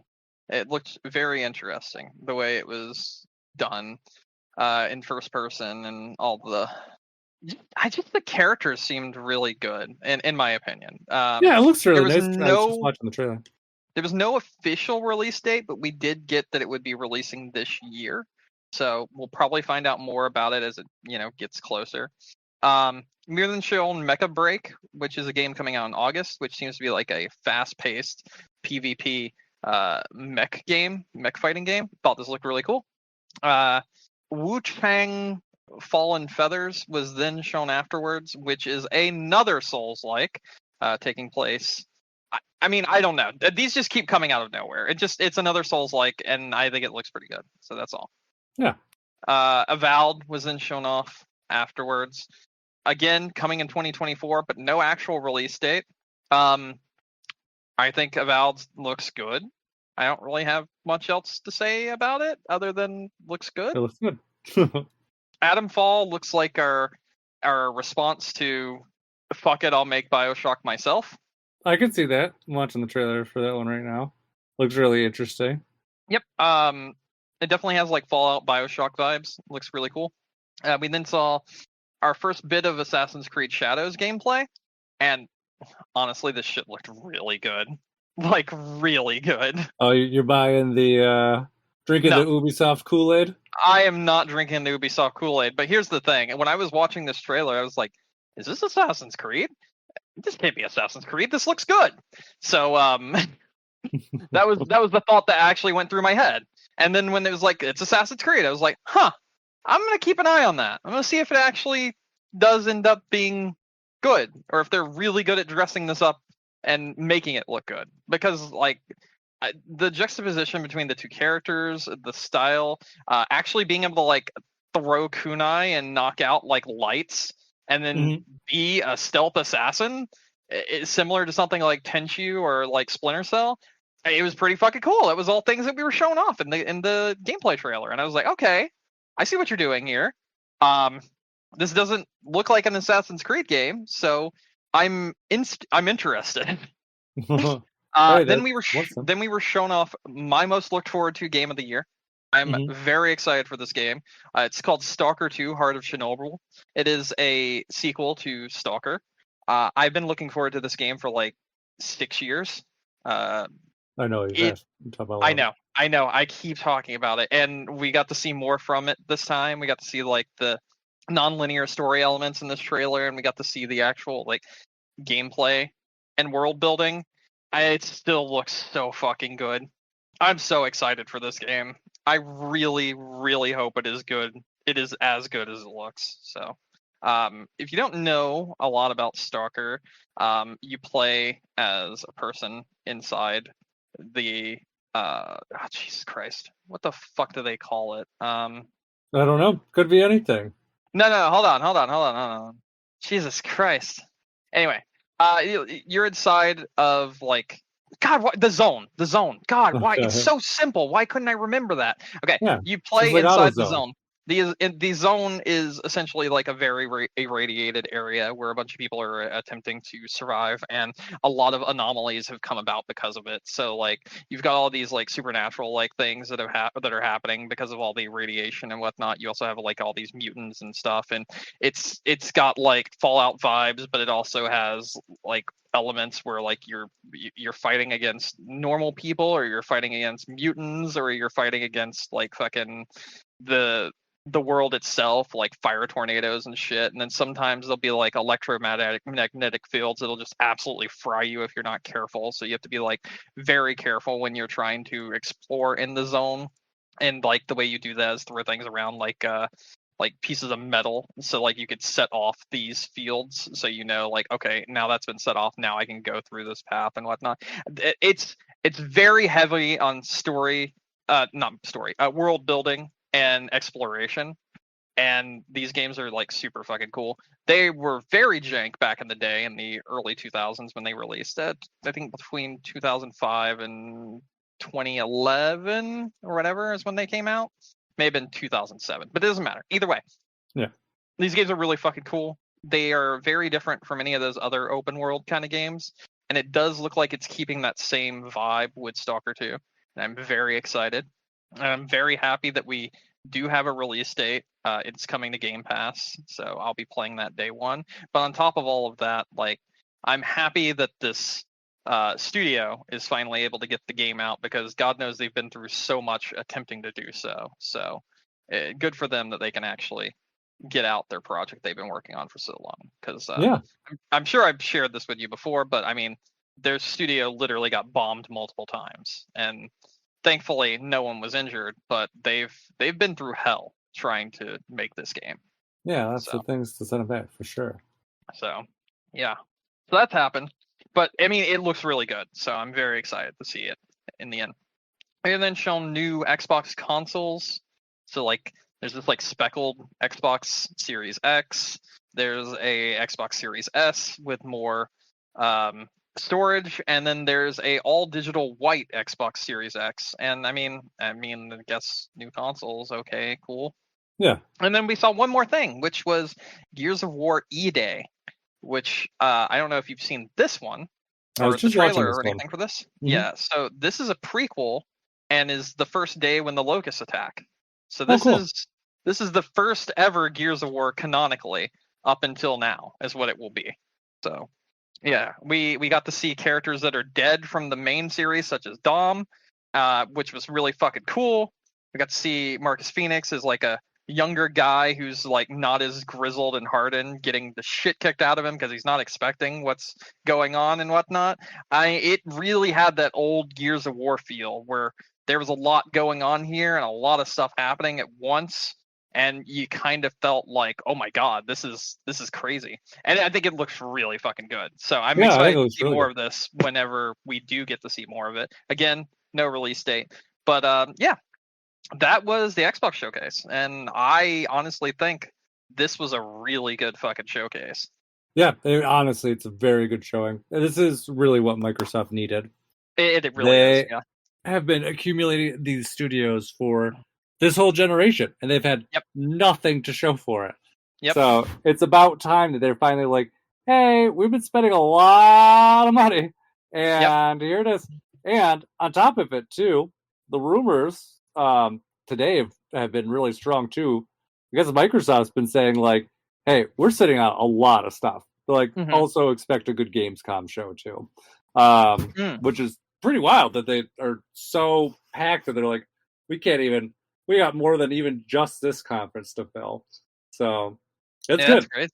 They really need this. It's like 4 years too late, but hopefully this means good for them going into, next gen and whatever they have coming up. So yeah, we'll see. I mean, it's one thing to show us things, it's another thing for it to actually be in front of me. You know what I mean? Yeah, exactly. And that has been a big issue with Microsoft, pretty much this entire generation.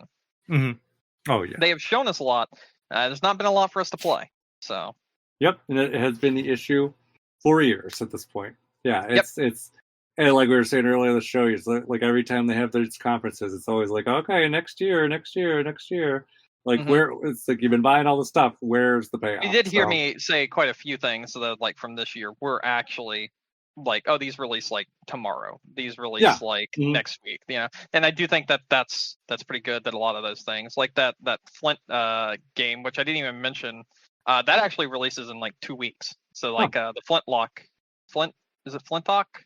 Siege of Dawn, whatever the fuck it's called. Anyway, Flintlock. That releases July 18th, 5 weeks, not 2 weeks. Sorry. Okay, July 18th. So, just a little bit under a month away from the announcement of it and showing of it, we have a release date. So that's pretty cool. Yeah, super cool. Yeah, there was a lot of stuff that was like, this comes in like September, this comes out in like November, and I do think at least when it comes to this showing, we saw a lot of things that were, it's coming in a few months, it's coming in a few weeks, it's coming in a month, that sort of thing, which is not normally what happens with Microsoft. But we also saw a lot of things, and this is the reason why I would be like, this showing is more like a B, in my opinion, or like maybe an A, like a low A, is because like we saw a lot of things that were at 2025, and then we saw even more things that had 0 release date mentioned. So like, that's kind of a problem. When you show a game and you don't even think about a release date, it's too soon. That's a little too soon, that's a little not something I'm really into. Like, I'm not really feeling it. And then if you're not confident enough to give a release year, like don't when you're giving a release year and there's only like 6 to 8 months left in said year, and you don't give a date also in the year, that's also a little shaky. So like for instance with Avowed and with Indiana Jones, 2 of their big titles releasing this year, we only got 2024. Honestly, those ones don't bug me as much, because at this point, like, you think about it, like, okay, there is 6 months left, but really not really. Nothing's coming out in December. Unless they're just trying to skate by and like, hey, we did get out in 2024 like we said we would. Everything will be out before Black Friday, generally. The other thing is, too, like, you think about the lead up to print time and all that stuff. Like, if they're talking, like, the end of this year, like, they have to know, like, that this game is, like, ready to go out the door. Like, there should be no surprises at this point. So if these games slip, even if they don't have a firm release date, I feel like this is if you're putting just a year, not a date at this point, with just this last half of the year, it's it's coming. You just don't want to put it in like an inopportune day. Like it's something else. Like it's more about marketing planning. But if you're giving like, I don't know, I feel more confident about that than like a vague 2025. Like, there's a lot more that can happen in a year and a half than can happen in 6 months. If that makes sense. Yeah, I guess you're right. Yeah, because, like I said, at this point, like, because you think about printing and stuff. Like, they need, like, a 3 month lead on that. Like, that stuff. Yeah. Like they have to know. Like you have literally Unless like these two end up workable months being digital only, which is a very common thing now with games. for Indiana Jones, and then it'll be I mean, digital only. I mean, Alan Wake 2 was digital only. Oh, which, by the way, I forgot to mention. During the Summer Games Fest, the other thing he announced about Alan Wake 2 is, hey, we're making physical copies. So people actually can get physical copies of Alan Wake 2. And That's good. it comes with, like, the lamp as if you buy, like, the special edition, which is fucking cool as shit. Yeah, that's pretty nice. So, yeah.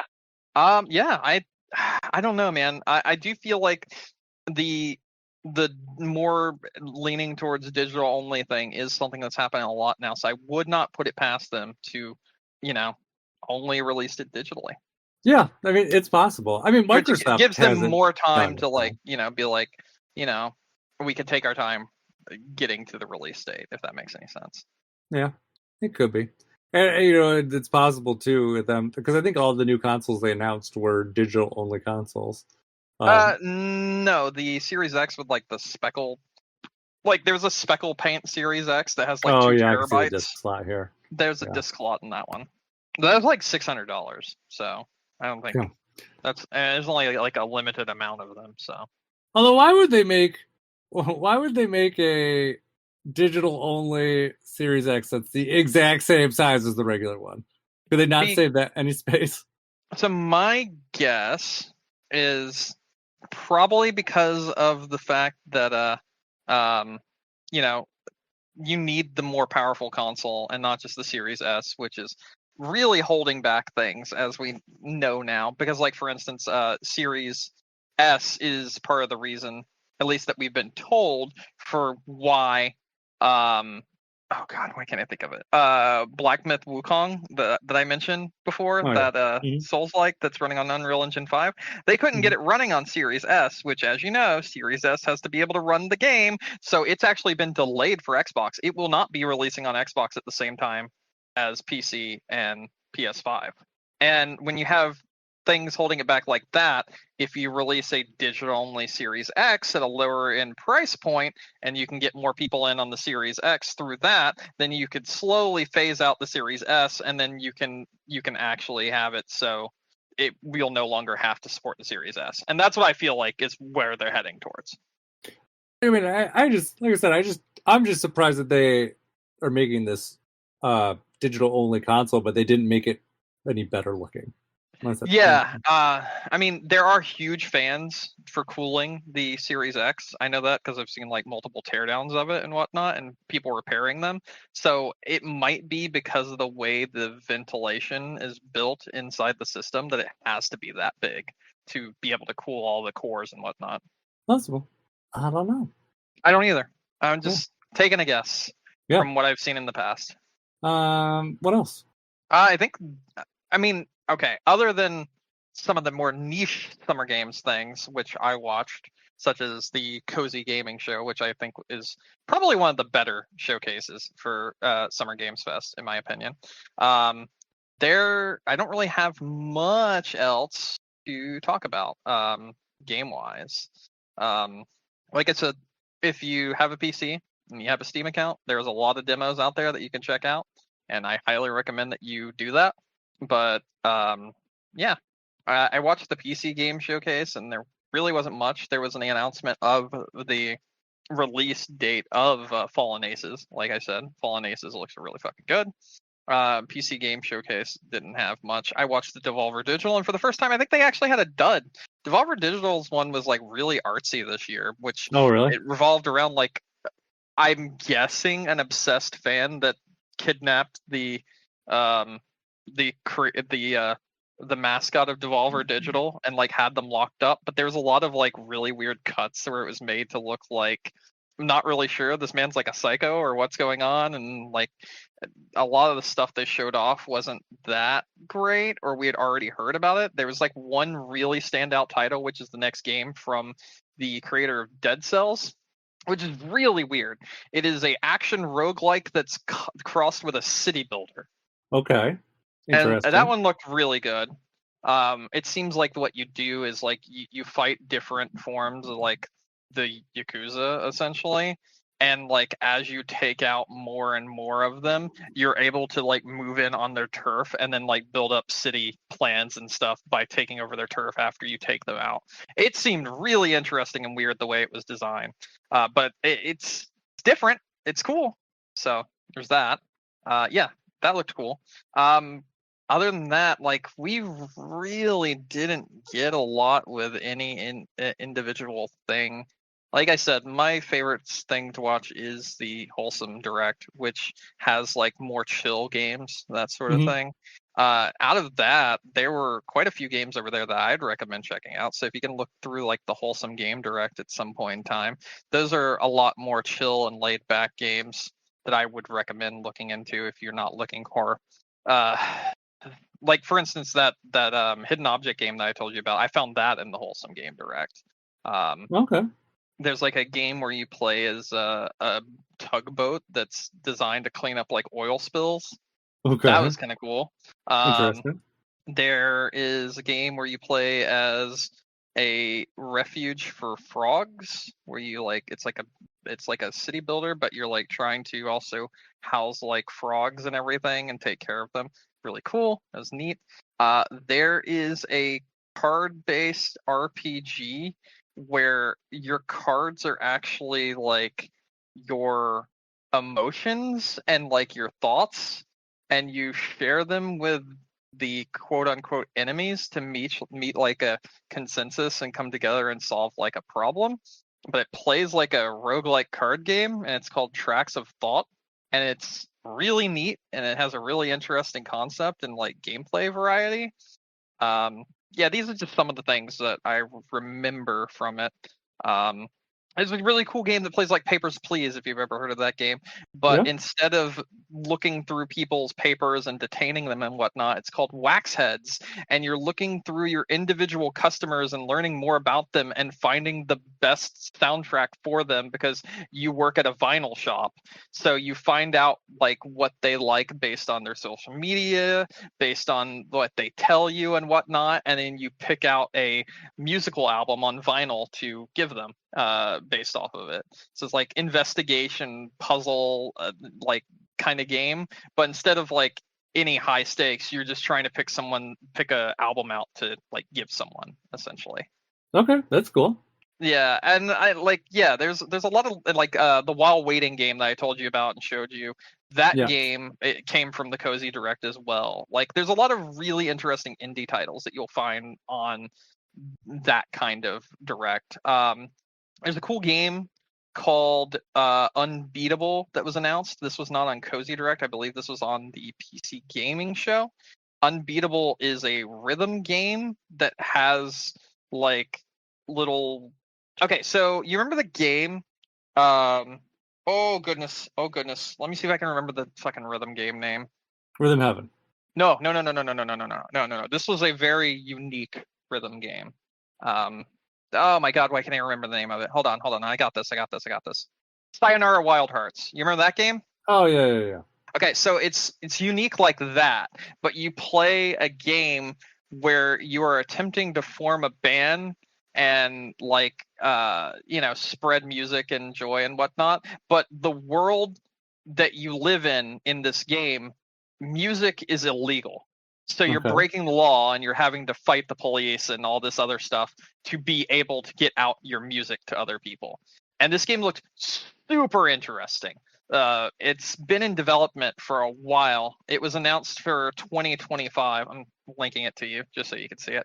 And it has a lot of vibes of like Sayonara Wild Hearts, but you can also like explore the world from like a top-down perspective and like, all these other things and like move around and talk with people and get things out there and whatnot. There's also like chase sequences and there's all these other really cool things like you would see in like Sayonara Wild Hearts, but it's all with the backdrop of like this really weird dystopian place where music is illegal and you do crimes, and that's kind of the tagline of the game because you are a musician. Rhythm Thief. Yeah. Is that what you're thinking of? No, it's Sayonara Wild Hearts. I'm saying. Oh yeah. 100% that. I already said that. No, you did. And I didn't think about it, and then I just saw this, and I was like, "This game is Rhythm Thief." Well, at least the parts that I did see so far. But yeah, this game looks really good. I've been actually following this one for a while, and the fact that it's releasing next year is pretty fucking cool. Yeah, this is a cool looking game. Yeah, that's it. I think that's all I got to say. I think that is the end of Summer Games Fest. Essentially, I can't really think of anything else off the top of my head right now. No, I think we covered a good spread of things. I can't think of any other beats that I've seen. Oh, I guess there's a couple of things from Ubisoft. I don't think there's anything like super important though. Because what else did they have? They had. I didn't watch the Ubisoft things. I was looking through their stuff earlier before the podcast. Where did it go? I guess the Star Wars Outlaws game was disappointing. Okay. Oh, they have the Prince of Persia: Sands of Times remake. They actually showed it off? Again. Yeah. Okay. 2025. It's still no firm release date. All right. Cool. Oh, here's a thing that shows like all the game reveals from it. So I got one here too. Rocksmith Plus. Did not hear about this. Oh yeah, that showed up on the Steam on Steam like a few weeks ago, and everyone was like, "What the fuck is this?" So Just Dance VR. What you were all missing from E3 every year, now in VR form. Oh Jesus, their Ubisoft always sucks. I don't know why I'm surprised. Monopoly had a reveal there. This game looks really cute. King of Hat, which apparently is a platform fighting game with an arcade mode. Okay. Rainbow Six Siege. There you go. That. Let's see. Oh, Biomorph, which is apparently out now. Looks like a stylized kind of game, but this website I'm looking at doesn't have any description for what type of game it is. So I don't know. It's a mystery. Battlecore Arena. It's a multiplayer game. Kind of just looks like I don't know, sports-ish kind of thing. Because it kind of makes sense with the name like Battlecore. Is available for free early access. Prince of Persia: The Sands of Time is 2026. 2026. Thanks, dyslexia. Yeah, so that's exactly what I'm talking about for inappropriate release dates. That's worse than nothing. Like you might as well. Like 2026 is we've barely started it. Hopefully it comes out by then. So we'll see. For Honor makes a release. What's not the release?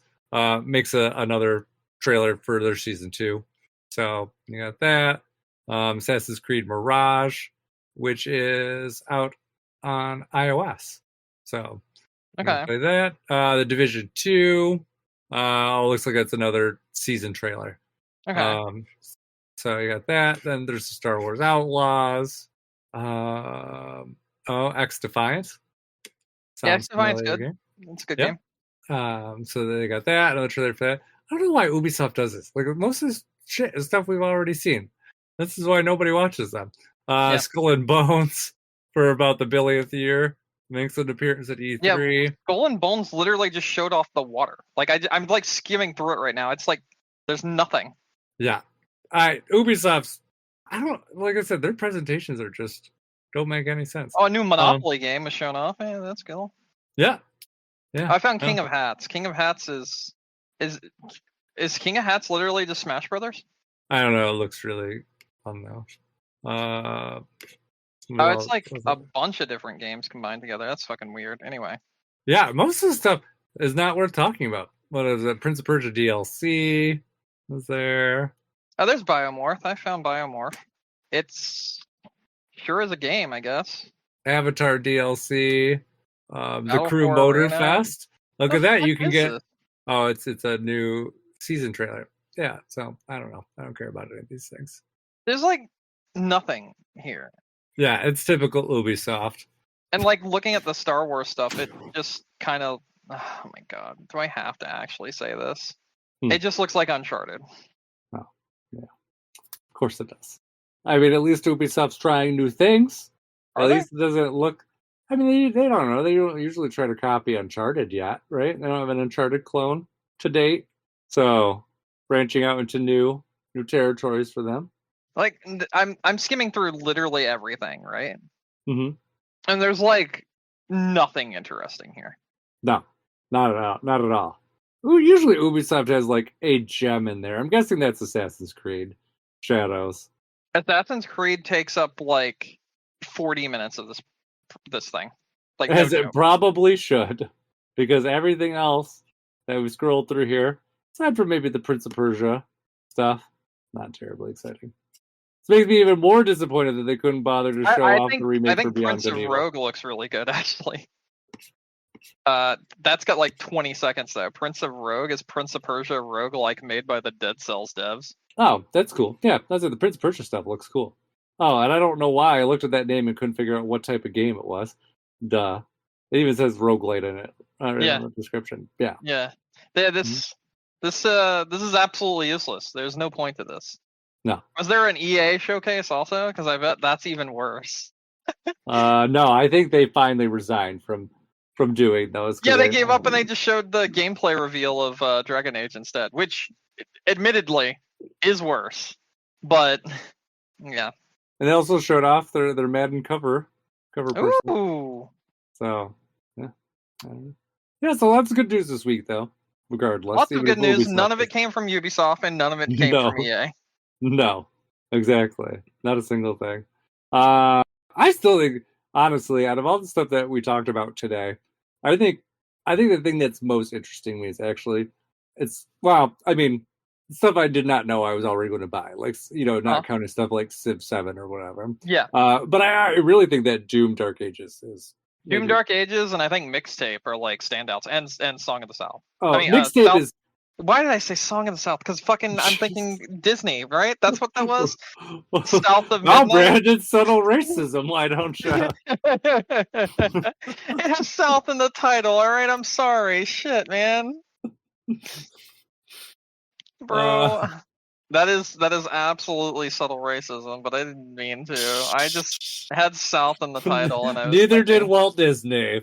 So, no, I'm pretty sure he did mean to. No, that's true.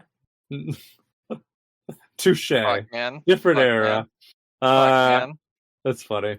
Yeah, I'm never outrunning those allegations. But yeah, no, if Mixtape holds up, actually that one's one I could definitely. I'd say that's kind of my biggest surprise from like a new IP. Yeah, and I think Doom maybe would be my most exciting, like returning IP. Yeah, I think it's Mixtape, Blumhouse Games, the Alan Wake DLC, which I haven't got to play yet, and Power Rangers, and then of course Doom. I think those are my Power Rangers. Mm-hmm. Those are my standouts, honestly. Power Rangers is definitely another one I would probably consider getting to. Mm-hmm. Yeah, that one looks good. But I do think overall, even though there is a lot of stuff here, they're not the bigger things that we normally see in these shows. I do think we saw a lot of the bigger things in Xbox's showcase, but I do think Summer Games Fest was a lot more subdued this year. Which, to be fair, Jeff Keighley did say, like, hey, you don't hype yourself up too much. We haven't got as much as we normally would have. So I do think, Yeah. I mean, just thinking about it now, I mean, notable things that we didn't see. I don't think there's anything from Square Enix. No. Not a single thing. So, that's kind of, a missing thing. I think, did we have anything from Namco? Was maybe one of the fighting games? I don't think so. Okay. Now I think about it. Or the Dragon Ball, I don't know. Some stuff like that usually tends to be more Namco area, but I don't remember what things are. But yeah, nothing stood out to me as Namco, so probably not. So that'd be another notable thing. A little from Sega, but not a lot. They had a couple of things, a couple Sonic games, and that Persona-ish thing. I mean, Mysterio it's made by or whatever. Literal Persona devs. Metaphor. Metaphor. Yeah. So I mean, obviously, there's still a lot of stuff being sat on. But some of it might be, Gamescom is, around the corner, and that has been a more popular show to announce things lately since E3 kind of caved. So it's possible, stuff might be being held back from there. But regardless, it seems like at least it's a pretty good start to the summer. So yeah, I agree. One other thing that I'll say stood out. There's this game called Screenbound that was being shown off, and I'm going to share this one with you before we go. Screenbound is an indie title. I actually saw this game about 6 or 8 months ago on Imager, IMG, Imager, Imager. Yeah. I saw this game on there. I saw when this person was working on it. And essentially what this game is it's a game that is in first person, but all the enemies can only be seen on the Game Boy that you hold in your hands. So you actually have to look back and forth between the first person screen that you're using to control the game and then the 2D version of the same game that you're playing on the Game Boy that you're holding in your hands. And that's the way you play it. It's a puzzle game where you have to solve puzzles and defeat enemies and whatnot and traverse the world using both 3D and 2D to get through it. And I've seen this for a while now, and I do think it looks super interesting and is one of the more standout titles that I've been waiting for a release on. And this actually showed up on a lot of different Summer Games Fest showcases this year. So this person really got their name out there this year, in my opinion. And this game looks really cool. So that's something to be on the lookout for in the future. I had literally forgotten about this game, but it's so fucking cool. Yeah. All right. That's it. I'm done. I got nothing else to yap about. Ready to wrap up? Yeah. I think I am. Okay. Let's do it. Thank you, everyone, for listening to us tonight. Don't forget to find us on iTunes, Stitcher, Google, Amazon, YouTube, wherever you get your podcasts. If you want to reach out to us, you can send us email gamecrunchcast@gmail.com, or you can find all our episodes at game-crunch.com. Brandon. Hello. Any final thoughts? I mean, like I said, if you have a Steam account and you have a PC, go play some games. From now until the 17th, you can play a shit ton of demos for the games that were shown off during this Summer Games Fest. So go check it out. Go play some cool games. Tell me some cool games to play in the future, because I've got like 40 demos downloaded, but I've only played like 10 so far. So yeah, definitely be on the lookout for some good shit coming in the future. A lot of indie titles. Just go check out a lot of indie titles. Yeah, that's good. Like you said, there's a lot of great stuff this year. So definitely. All right. Let's see. Well, that said, my name is Megan Anastasia. You can find me online, Clash of Penguin there, or on your favorite gaming console. And until next week, game on. Game on. Game on, Mike and Brandon on the screen.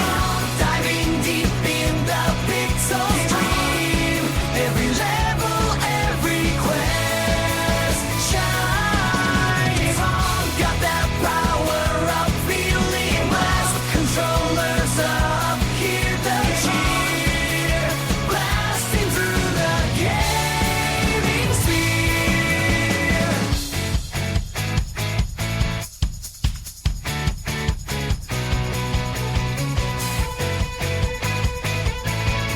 Game on, here we go, Mike and Brandon zone. Game on, unlocking secrets, never playing alone. With every challenge, our spirits align. Level up, hit the score, it's a neon sign. Jump and run, join the thrill, it's a world premiere. Game on, in the realm of heroes, we conquer the fear.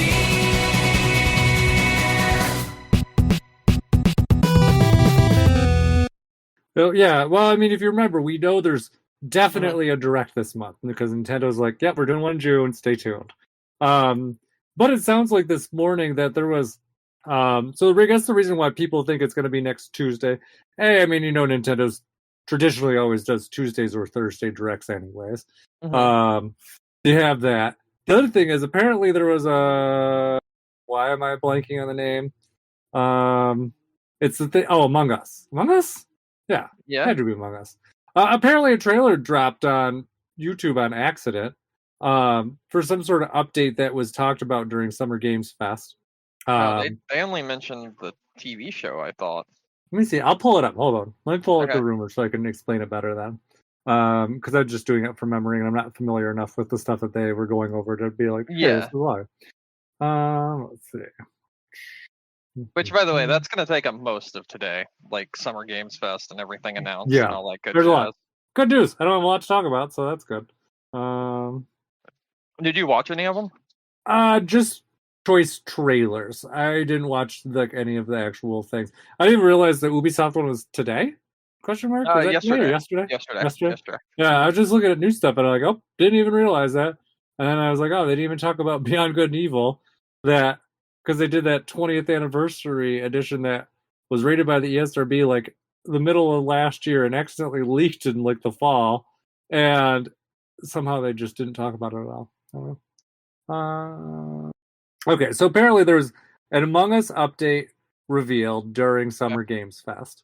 So a trailer was uploaded, and it was like the trailer was like out now, and it was that trailer was apparently set to release on the 18th, which is a week from today. So people are like, well, why would you have? They're like, they've already talked about this so much at Summer Games Fest. It was coming out a week later.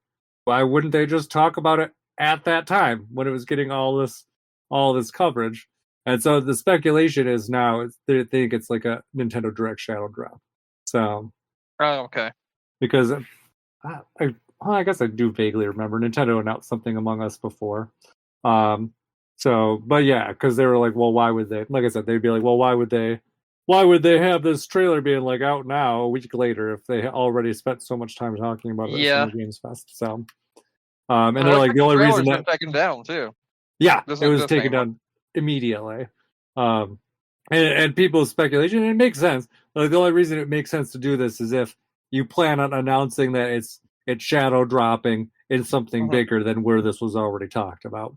And considering that, you know, all the other conferences have gone, really all that leaves left is Nintendo. So, which is kind of what they're thinking. And listen, it makes sense. I can see it. And like I said, the 18th seems like a logical day. There was another leaker that maybe like a week before this had said that it was going to be on the 18th, but they didn't have a good track record. And honestly, Nintendo already announced that it was going to be this month anyways.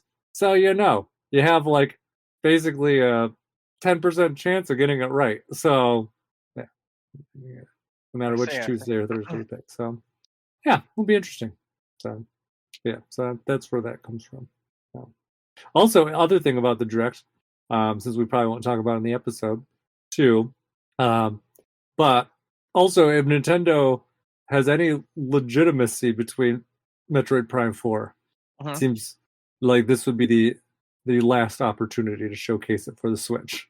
So, so if it is a real thing, seems likely we might see that this Direct, if it is a Switch game, which you'd hope so, considering it was like the first thing announced for Switch, basically.